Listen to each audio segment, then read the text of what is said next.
Hello friends, welcome to ones. So RRB 2024 annual calendar out ചെയ്തിട്ടുണ്ട്. So അതിൽ അവർ നടത്താൻ പോകുന്ന ഒരു ഇമ്പോർട്ടൻറ്റ് എക്സാം ആണ് junior engineer exam. Okay, so ഒരു ആനുവൽ കലണ്ടർ നോക്കുകയാണെങ്കിൽ ജൂലൈ ടു സെപ്റ്റംബർ ഈ ഒരു ടൈം പീരീഡിലാണ് RRB JE എക്സാം കണ്ടക്ട് ചെയ്യാൻ പോകുന്നത്. RRB JE electrical, electronics, civil, mechanical ഈ പോസ്റ്റുകളിലേക്കുള്ള എക്സാം നടക്കാൻ പോകുന്നത്. സോ നമ്മളൊരു എക്സാം രണ്ട് സ്റ്റേജ് ആയിട്ടാണ് കണ്ടക്ട് ചെയ്യുന്നത്, CBT 1ഉം CBT 2ഉം. സോ നമ്മൾ പ്രിപ്പറേഷൻ സ്റ്റാർട്ട് ചെയ്യേണ്ടത് ഇനീഷ്യലി ഏതിലേക്കാണ്? CBT 1ലേക്കാണ്. സോ ആ ഒരു CBT 1ലേക്കുള്ള പ്രിപ്പറേഷന് വേണ്ടിയിട്ടുള്ള ഒരു 150 days കോഴ്സ് വൺസ് ലോഞ്ച് ചെയ്തിട്ടുണ്ട്. സോ ആ ഒരു കോഴ്സിൻ്റെ ഡീറ്റെയിൽസും പിന്നെ ഈ ഒരു RRB JE എന്ന് പറയുന്ന ഒരു എക്സാമുമായി റിലേറ്റ് ചെയ്തിട്ട് അതിൻ്റെ സിലബസ്, ഒരു സ്റ്റഡി പ്ലാൻ, അതായത് ആ ഒരു എക്സാം ക്രാക്ക് ചെയ്യാൻ നമ്മൾ ഏതൊക്കെ രീതിയിൽ സബ്ജക്ട്സ് പ്രിപ്പയർ ചെയ്യണം എന്നുള്ളതിൻ്റെ ഒരു ബ്രീഫ് ആയിട്ടുള്ള ഒരു സ്റ്റഡി പ്ലാൻ കാര്യങ്ങളൊക്കെയാണ് നമ്മൾ ഈ ഒരു സെഷനിൽ ഡിസ്കസ് ചെയ്യാൻ പോകുന്നത്. ഓക്കെ, സോ നമുക്ക് സെഷൻ സ്റ്റാർട്ട് ചെയ്യാം. സോ RRB JE എന്ന് പറഞ്ഞു കഴിഞ്ഞാൽ റെയിൽവേ റിക്രൂട്ട്മെന്റ് ബോർഡ് നടത്താൻ പോകുന്ന ഇമ്പോർട്ടൻ്റ് ആയിട്ടുള്ള ഒരു എക്സാം ആണ് junior engineer RRB JE exam എന്ന് പറയുന്നത്. സോ അത് മെയിൻലി 4 പോസ്റ്റുകളിലേക്കാണ്, അല്ലെങ്കിൽ 4 ഡിപ്പാർട്ട്മെന്റ്സിനാണ് ആ ഒരു എക്സാം എഴുതാൻ പറ്റുക: electrical, electronics, civil, mechanical. Okay, so അതിൻ്റെ ഡീറ്റെയിൽസ് നമുക്ക് നോക്കാം. സോ പോസ്റ്റ് ഞാൻ ആൾറെഡി പറഞ്ഞു, JE മെക്കാനിക്കൽ ഉണ്ട്, JE സിവിൽ ഉണ്ട്, JE ഇലക്ട്രിക്കൽ ഉണ്ട്, JE ഇലക്ട്രോണിക്സ് ഉണ്ട്. ഓക്കെ, സോ ഈ 4 ബ്രാഞ്ചുകളിലേക്കാണ് മെയിനായിട്ടും ഈ ഒരു JE എക്സാം കണ്ടക്ട് ചെയ്യാൻ പോകുന്നത്. സോ ഇതിൽ CBT 1 ഉണ്ട്, CBT 2 ഉണ്ട്. CBT 1ൽ വരുന്നത് ഫിസിക്സ്, കെമിസ്ട്രി, ബയോളജി, അതുപോലെ തന്നെ ജനറൽ അവയർനെസ് സെഷൻസ് ഒക്കെയാണ്, ആപ്റ്റിറ്റ്യൂഡ് സെഷൻസ് ഒക്കെയാണ് CBT 1ൽ വരുന്നത്. സോ CBT 1 ക്ലിയർ ചെയ്യുന്നവർക്ക് ഏത് എക്സാം എഴുതാം? CBT 2 എക്സാം എഴുതാം. സോ CBT 2ൽ നമ്മൾ ടെക്നിക്കലാണ് വരുന്നത്. ടെക്നിക്കൽ എന്ന് പറഞ്ഞു കഴിഞ്ഞാൽ ഇലക്ട്രിക്കൽ ആണെങ്കിൽ ഇലക്ട്രിക്കലിൻ്റെ ടെക്നിക്കൽ പേപ്പേഴ്സ് ആണ് വരിക. ഇലക്ട്രോണിക്സ് ആണെങ്കിൽ നിങ്ങളുടെ ബ്രാഞ്ച് ഏതാണോ അതിന് കറസ്പോണ്ടിങ് ആയിട്ടുള്ള സബ്ജക്ട്സ് ആയിരിക്കും പേപ്പർ 2ൽ വരിക. ഓക്കെ, സോ നമ്മൾ ഇനീഷ്യലി ഫോക്കസ് ചെയ്യേണ്ട ഏരിയ എന്ന് പറഞ്ഞു കഴിഞ്ഞാൽ ഏതാണ്? CBT 1 ആണ്. സോ CBT 1 എങ്ങനെ നമുക്ക് ഒരു 150 ഡേയ്സിൽ ക്രാക്ക് ചെയ്യാം, ആ കാര്യങ്ങളൊക്കെയാണ് നമ്മൾ മെയിനായിട്ട് ഡിസ്കസ് ചെയ്യാൻ പോകുന്നത്. സോ നമുക്ക് ഈ ഒരു എക്സാമിൻ്റെ ഡീറ്റെയിൽസ് കാര്യങ്ങൾ നോക്കാം. ഇതിൻ്റെ എലിജിബിലിറ്റി ക്രൈറ്റീരിയ. സോ ഒരു എക്സാമിന് ആർക്കൊക്കെ അപ്ലൈ ചെയ്യാൻ പറ്റും എന്ന് ചോദിച്ചു കഴിഞ്ഞാൽ ഡിപ്ലോമ, അതുപോലെ തന്നെ ഡിഗ്രി ഹോൾഡേഴ്സിനാണ്. ഡിപ്ലോമ അല്ലെങ്കിൽ ഡിഗ്രി ഇൻ എഞ്ചിനീയറിംഗ്, അതായത് റിക്വേർഡ്, അതായത് ഇലക്ട്രിക്കൽ, ഇലക്ട്രോണിക്സ്, സിവിൽ, മെക്കാനിക്കൽ, ഇതാണ് ഈ 4 സ്ട്രീം എന്ന് പറയുന്നത്. സോ അതാത് സ്ട്രീമിലുള്ള ഡിപ്ലോമ കംപ്ലീറ്റ് ചെയ്തവർക്ക് അല്ലെങ്കിൽ BTech കംപ്ലീറ്റ് ചെയ്തവർക്ക് ഈ ഒരു പോസ്റ്റിലേക്ക് അപ്ലൈ ചെയ്യാനുള്ള എലിജിബിലിറ്റി ഉണ്ട്. സോ നോട്ടിഫിക്കേഷൻ വന്നു കഴിഞ്ഞാൽ ഡിപ്ലോമക്കാർക്കും BTechകാർക്കും ഈ ഒരു എക്സാമിലേക്ക് അപ്ലൈ ചെയ്യാം. ഇതിൻ്റെ ഒരു ഏജ് ലിമിറ്റ് നോക്കുകയാണെന്നുണ്ടെങ്കിൽ ഏജ് ലിമിറ്റ് അറ്റ് പ്രസന്റ് ഇതിൻ്റെ ഒഫീഷ്യൽ നോട്ടിഫിക്കേഷൻ വന്നിട്ടില്ല. സോ നമ്മൾ പ്രീവിയസ് എക്സാമിനെ ബേസ് ചെയ്തിട്ടാണ് ഇതൊക്കെ പറയുന്നത്. സോ 18 to 33 ആണ് ഇതിൻ്റെ ഒരു ഏജ് റേഞ്ച് എന്ന് പറയുന്നത്. ഈ ഒരു ഏജ് ലിമിറ്റിലുള്ളവർക്ക് എക്സാമിന് അപ്ലൈ ചെയ്യാം. പിന്നെ സ്പെസിഫിക് റിലാക്സേഷൻസ് പ്രൊവൈഡ് ചെയ്യുന്നുണ്ട്. ചില category belonging to SC ST OBC, person with disabilities, PWD, അങ്ങനെ കുറച്ച് കാറ്റഗറിക്ക് ഏജ് റിലാക്സേഷൻ ഉണ്ട്. സോ നിങ്ങളുടെ ആ ഒരു ഏജ് കാറ്റഗറിക്ക് ഉള്ളിൽ ഉള്ളവർ എന്തായാലും നിർബന്ധമായിട്ടും ഈ ഒരു എക്സാമിന് അപ്ലൈ ചെയ്യണം. സോ ഒഫീഷ്യൽ നോട്ടിഫിക്കേഷനിൽ ഇതിൽ കുറച്ചും കൂടെ ക്ലാരിഫിക്കേഷൻസ് വരും. ഇതാണ് ഏജ് ലിമിറ്റിനെ കുറിച്ച് പറയാനുള്ളത്. ഇനി നമ്മൾ ഈ ഒരു എക്സാം പാറ്റേൺ നോക്കുകയാണെന്നുണ്ടെങ്കിൽ ഈ ഒരു എക്സാമിന്റെ ഡ്യൂറേഷൻ എന്ന് പറയുന്നത് 90 minutes ആണ്. സോ ടോട്ടൽ ഡ്യൂറേഷൻ എന്ന് പറയുന്നത് 90 minutes ആണ്. 1.5 മണിക്കൂറിന്റെ എക്സാം ആണ്. സോ ഇതിൽ നമുക്ക് 100 ക്വസ്റ്റ്യൻസ് ആണുള്ളത്. So total 100 questions, total mark എന്ന് പറയുന്നത് 100 മാർക്കിന്റെ എക്സാം ആണ്. So CBT 1 exam is 4 out of 100 ആണ്. 100 ക്വസ്റ്റ്യൻസ് ഉണ്ടാവും. 90 മിനിറ്റ് ആണ് അതിൻ്റെ ഡ്യൂറേഷൻ. സോ ഈ ഒരു എക്സാമിൽ നമ്മൾ ഏതൊക്കെ സബ്ജക്ട്സ് നിന്നാണ് ക്വസ്റ്റ്യൻസ് ചോദിക്കുക, ഓരോ സബ്ജക്റ്റിൻ്റെയും വെയിറ്റേജ് എന്താണെന്നുള്ളതും കൂടെ നോക്കാം. മാത്തമാറ്റിക്സ് എന്ന് പറയുന്ന ഒരു സബ്ജക്റ്റ് വരുന്നുണ്ട്. നമ്മുടെ ആപ്റ്റിറ്റ്യൂഡ് സെക്ഷൻസ് ആണ് അതിൽ വരുന്നത്. സോ മാത്തമാറ്റിക്സ് നമുക്ക് എക്സ്പെക്ട് ചെയ്യാവുന്ന ക്വസ്റ്റ്യൻസ് എന്ന് പറയുന്നത് 30 ക്വസ്റ്റ്യൻസ് ആണ്. അതിൻ്റെ വെയിറ്റേജ് 30 മാർക്ക് വെയിറ്റേജ് ഉണ്ട് മാത്തമാറ്റിക്സിന്. സോ മാത്സിൻ്റെ വെയിറ്റേജ് എത്രയാണ്? 30 ആണ്. Then general intelligence and reasoning, general intelligence and reasoning എന്നുള്ളതിൽ 25 ക്വസ്റ്റ്യൻസ്, എല്ലാ ക്വസ്റ്റിനും 1 മാർക്ക് ആയതുകൊണ്ട് 25 മാർക്സിനാണ് ജനറൽ ഇൻ്റലിജൻസ് ആൻഡ് റീസണിങ് എന്ന് ക്വസ്റ്റ്യൻസ് വരിക. അതുപോലെ തന്നെ ജനറൽ അവയർനെസ് 15 മാർക്കിനാണ് ക്വസ്റ്റ്യൻസ്. 15 ക്വസ്റ്റ്യൻസ് ഉണ്ട്, 15 മാർക്കാണ് വെയിറ്റേജ് എന്ന് പറയുന്നത്. അപ്പോൾ ഇതിൽ കറണ്ട് അഫയേഴ്സും കൂടെ ഇതിൽ വരുന്നുണ്ട്. ദെൻ ജനറൽ സയൻസ് എന്ന് പറഞ്ഞു കഴിഞ്ഞാൽ ഫിസിക്സും കെമിസ്ട്രിയും ബയോളജി, ലൈഫ് സയൻസ് ബയോളജിയാണ് വരുന്നത്. സോ 30 ക്വസ്റ്റ്യൻസ് ടോട്ടലി, ഈ മൂന്നൊന്നും കൂടെ 30 മാർക്ക്. അങ്ങനെ maths 30, general intelligence and reasoning 25, general awareness 15, general science 30. അങ്ങനെ ടോട്ടൽ 100 മാർക്കാണ് CBT 1ന്റെ ടോട്ടൽ മാർക്സ് എന്ന് പറയുന്നത്. അപ്പം നമുക്ക് ഇതിന്റെ ഓരോന്നിന്റെയും ഡീറ്റെയിൽഡ് സിലബസ്, ഓരോ സബ്ജക്റ്റിന്റെ അണ്ടറിൽ ഏതൊക്കെ ടോപ്പിക്സാണ് വരുന്നത് എന്നുള്ളതും കൂടെ നമുക്ക് നോക്കാം.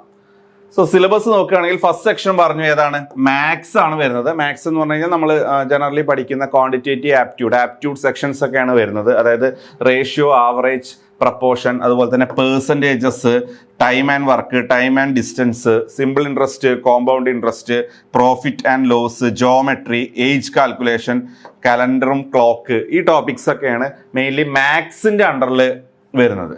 Okay, then general intelligence and reasoning, GI and reasoning, അതിൽ analogies, similarities and difference, alphabetical and number series വരുന്നുണ്ട്, കോഡിംഗ്, ഡീകോഡിംഗ്, ഡയറക്ഷൻസ് വരുന്നുണ്ട്, relationship, syllogism, Venn diagram, data sufficiency, data interpretation, judgments, space visualisation and figure classification. ഇതൊക്കെ നമ്മൾ normally maths aptitude സെക്ഷൻസിൽ പഠിക്കുന്നതാണ്. General intelligence and reasoning സെക്ഷൻസിൽ വരുന്ന topics ഒക്കെയാണ് ഇവിടെ ലിസ്റ്റ് ഔട്ട് ചെയ്തേക്കുന്നത്.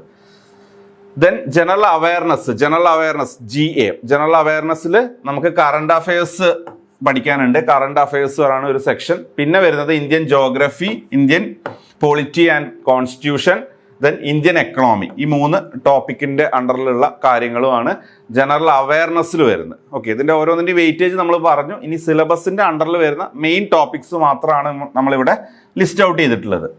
ഇനി ജനറൽ സയൻസ് എടുക്കുകയാണെന്നുണ്ടെങ്കിൽ ഫിസിക്സും കെമിസ്ട്രിയും അതുപോലെ തന്നെ ലൈഫ് സയൻസ്, അതായത് biology, physics, chemistry, life science ആണ് ജനറൽ സയൻസിൽ വരുന്നത്. അപ് ടു ഒരു 10th ലെവൽ വരെയുള്ള ഫിസിക്സ്, കെമിസ്ട്രി, ലൈഫ് സയൻസ് ആണ് നമുക്കിതിൽ പഠിക്കാനുള്ളത്.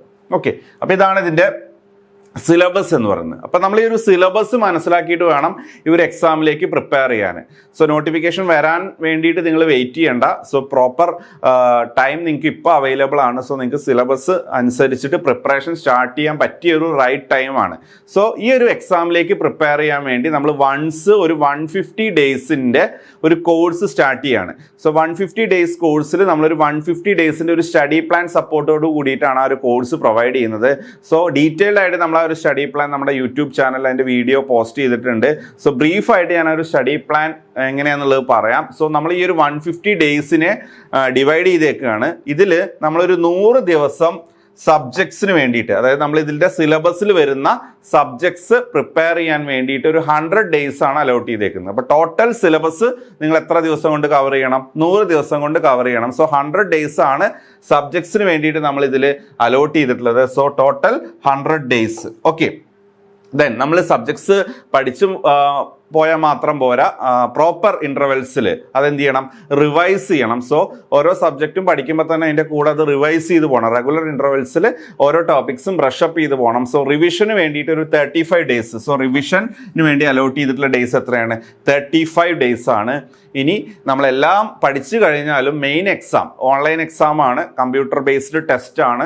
So online exam main test എഴുതുന്നതിന് മുമ്പായിട്ട് നിങ്ങൾ എന്ത് ചെയ്യണം? കുറച്ച് online test series, mock test എഴുതി പ്രാക്ടീസ് ചെയ്യണം. എങ്ങനെയാണോ ശരിക്കുള്ള എക്സാം ഉള്ളത് അതേ പാറ്റേണിലുള്ള ഓൺലൈൻ ടെസ്റ്റ് സീരീസ് എഴുതി പ്രാക്ടീസ് ചെയ്ത് നിങ്ങളുടെ ടൈം മാനേജ്മെൻറ്റ് കാര്യങ്ങൾ, അതുപോലെ തന്നെ പ്രോപ്പറായിട്ട് ഇങ്ങനത്തെ കാര്യങ്ങളൊക്കെ ഒന്ന് അറേഞ്ച് ചെയ്ത് നിങ്ങളൊരു ആ ഒരു പാറ്റേൺ മനസ്സിലാക്കിയിട്ട് വേണം മെയിൻ എക്സാം എഴുതാൻ പോകാൻ. സോ അതിന് വേണ്ടി നിങ്ങളെ ഹെൽപ്പ് ചെയ്യാൻ വേണ്ടിയിട്ട് കുറച്ച് ടെസ്റ്റ് സീരീസ് പ്രാക്ടീസ് ചെയ്യണം. സോ ഒരു 15 ദിവസം നമ്മൾ മോക്ക് ടെസ്റ്റിന് വേണ്ടിയിട്ട് മാറ്റി വെച്ചിട്ടുണ്ട്. സോ 150 ഡേയ്സിനെ നമ്മൾ ഡിവൈഡ് ചെയ്യുന്നത് എങ്ങനെയാണ്? 100 days for subject study, then 35 days for revision and 15 days for mock test. അങ്ങനെയാണ് 150 ഡേയ്സ് എന്നുള്ള രീതിയിൽ നമ്മളിത് അറേഞ്ച് ചെയ്തേക്കുന്നത്. സോ ഈ ഒരു 150 ഡേയ്സിൻ്റെ ഉള്ളിൽ നിങ്ങൾക്ക് ഈ ഒരു മൊത്തം സിലബസും അതിൻ്റെ റിവിഷനും മോക്ക് ടെസ്റ്റും എല്ലാം കംപ്ലീറ്റ് ചെയ്യാം. സോ അതിന് ഹെൽപ്പ് ചെയ്യുന്ന ഒരു കോഴ്സ് നമ്മളെ വൺസിൽ അവൈലബിൾ ആണ്. സോ ആ കോഴ്സിലേക്ക് നിങ്ങൾക്കും ജോയിൻ ചെയ്യാം. സോ ഈ കോഴ്സ് എന്ന് പറയുന്നത് വൺസ് ആപ്പ് വഴിയാണ് ഈ കോഴ്സ് നിങ്ങൾക്ക് പ്രൊവൈഡ് ചെയ്യുന്നത്.